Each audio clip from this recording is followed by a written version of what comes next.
آقا کدوم دستگاه طلایابی سراغ داری که تست هوا و زمینش یکی باشه؟ من الان میخوام اون تست رو برات انجام بدم. دستگاه طلایاب T6 با لوپ 1:1 سیستم رو وصل کردیم، آماده. هم میخوایم رو هوا سیستم رو برات تست بکنیم، هم داخل چاله که توی زمینه. از یه علنگوی طلا برات شروع میکنم، میبریم بالا سر لوپ 1:1. ببینید تو چه عمقی میگیره. 1 متر و 10 سانتی متر یه دونه علنگوی طلا. یه بار دیگه میبرم وسط لوپ. یه فلز 20 نشون بدین توی تصویر. یه فلز 20 ببینم کجا میگیره. نگاه کن، از قد من بلندتر الان، تقریبا 2 متر.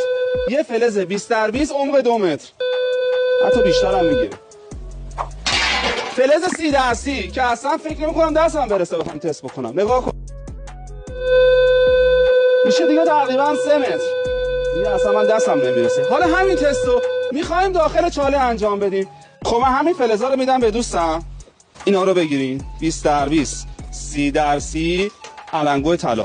اینا رو که میندازم کف، از علنگو شروع میکنم. ببرید خونه اول.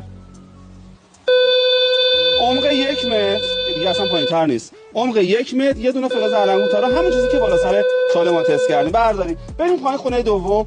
20 رو بذاریم خونه دوم. داخل چاله رو نشون بدین. داخل چاله رو نشون بدین. ببرین. یه جوری نشون بدین که دستگاه توی کادر باشه. بردارین. یه بار دیگه برین. میخوام با یه بالانس ببینید دستگاه چقدر ثبات بالانسش خوبه که هر چند باری که میبری با همون بالانس شما میتونی کارتو انجام بدی و ادامه بدی. برید خونه سوم. از 20 بیاین بیرون، بیاین توی 30 که بله خونه سوم 3 متر. بیا نگاه کنید. چاله رو نشون بدین. بیاین بیرون. فلز هم نشون بدین توی تصویر. 30 همون چیزی که توی هوا تست کردیم داخل چاله هم همون رو دستگاه به جواب میده. یکی از معدود دستگاهایی که تست هوا و زمینش یکیه. این دستگاه تا عمق 4 متر. ببین سینیو، یه سینی 50 در 50 میخوایم خونه چهارم تست کنیم. بریم خونه چهارم. 4 متر دستگاه T6 یه فلز 50 در 50 رو به جواب میده. با قدرتمندترین دستگاه‌های پارس تو دنیا این دستگاه رقابت میکنه. یکی از بهترین دستگاه هاست.